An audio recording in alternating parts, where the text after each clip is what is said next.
It is not proper to appoint anyone as an imam arbitrarily. A person who has the knowledge of the Quran and the Hadith better than others and is also pious, only such a person should be given this sacred responsibility. ایسا آدمی جو کسی عہدے کا یا امام بننے کا، لیڈر بننے کا لالچی ہو، ایسے شخص کو اپنا امام اور لیڈر ہمیں نہیں بنانا چاہیے، بلکہ زیادہ بہتر یہ ہے کہ مسلمانوں میں جو قرآن اور حدیث کا سب سے زیادہ علم رکھنے والا ہو اور نیکی اور پرہیزگاری میں بھی سب سے بڑا ہو، اس کو اپنا امام اور اپنا لیڈر ہمیں سلیکٹ کرنا چاہیے،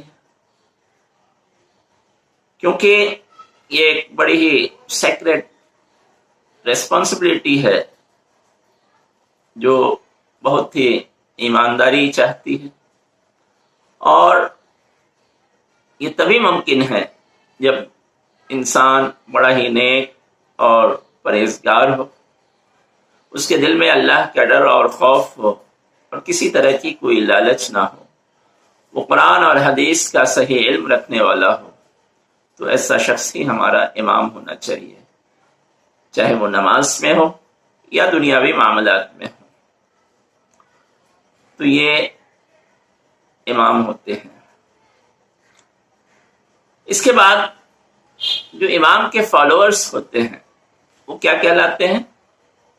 مقتدی۔ اب مقتدی کے لیے کیا ضروری ہے؟ It is necessary for a muqtadi to follow the call of Imam in all the units of activity of Salah. It is also binding on the followers to follow Imam just immediately after he has performed an activity.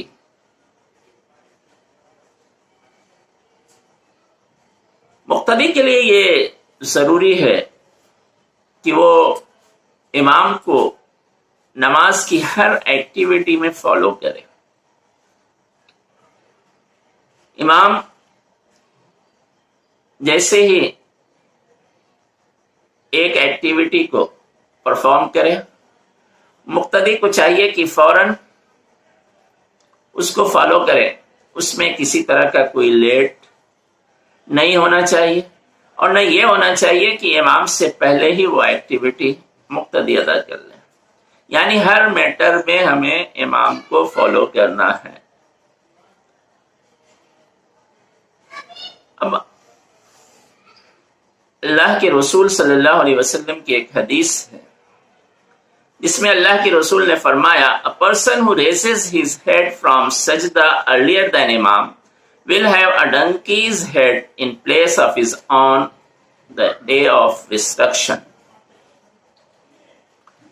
اللہ کے نبی نے فرمایا کہ ایک آدمی جو نماز کی حالت میں امام سے پہلے اپنا سر اٹھا لیتا ہے تو قیامت کے دن وہ اس حال میں آئے گا کہ اس کے سر کی جگہ گدھے کا سر ہوگا۔ تو اب یہ کیسی سزا ہے جو ایسے شخص کو ملے گی جو امام سے پہلے ہی کوئی ایکٹیویٹی کرنے لگے اور امام کو فالو نہ کرے۔ اس لیے ہر میٹر میں ہمیں امام کو فالو کرنا کمپلسری ہے۔ Now I will explain the types of muqtadi. There are two types of muqtadi. Number one is who has been behind Imam right from the beginning. پہلا مقتدی تو وہ ہوتا ہے جو امام کے پیچھے بالکل اسٹارٹنگ سے ہو اور پوری نماز امام کی پیچھے ادا کرے، اور دوسرا مقتدی وہ ہوتا ہے a person who joined the congregation after Imam has completed one or more رکعات۔ یعنی ایک مقتدی وہ ہوتا ہے جو امام کے ساتھ اس وقت آ کر جوائن ہوتا ہے جماعت کی نماز میں جب امام ایک یا دو رکعت کمپلیٹ کر چکا ہو اور پھر وہ شامل ہوا۔ تو ایسے لیٹ کمرز کیا کریں گے؟ کیسے اپنی نماز پوری کریں گے امام کے پیچھے؟ جب امام سلام پھیرے اس کے بعد ایسا مقتدی سیدھا قیام میں کھڑا ہو جائے گا اور اس کی جو نمازیں جو رکعتیں چھوٹی ہیں اس کو کمپلیٹ کرے گا، اور پھر سلام پھیر کر، چاہے وہ 1 رکعت ہو، 2 رکعت ہو، 3 رکعت ہو، اسے کمپلیٹ کر کے وہ اپنی نماز کو کمپلیٹ کرے گا۔ یہ 2 ٹائپس ہوتی ہے مقتدی کی جو یہاں بیان کی گئی۔ ایک وہ جو نماز میں بالکل بگننگ سے، سٹارٹنگ سے امام کے پیچھے ہے اور اس نے ساری ایکٹیویٹی امام کے ساتھ ادا کی، اپنی نماز مکمل کی، اور دوسرا وہ جو امام کے پیچھے 1 یا 2 رکعت کمپلیٹ ہونے کے بعد جوائن ہوا، اور پھر اس وقت امام جب سلام پھیرے تو وہ بقیہ رکعت جو اس کی چھوٹ گئی ہے وہ کھڑا ہو کر مکمل کرے۔ تو یہ 2 ٹائپس مقتدی کی ہوتی ہے۔ تو یہ ساری چیزیں تھیں اباؤٹ کانگریگیشنل صلاح جو میں نے آپ کو ایکسپلین کی۔ امید ہے کہ ساری باتیں آپ کی سمجھ میں آ گئی ہوں گی۔ اب آپ اس سلسلے کی 3 ویڈیوز دیکھنے کے بعد آپ دیکھیں کہ آپ کو سمجھ میں ساری بات آئی یا نہیں، اور پھر اس کی جو ایکسرسائز ہے انشاءاللہ I will send you in PDF form. Thank you very much.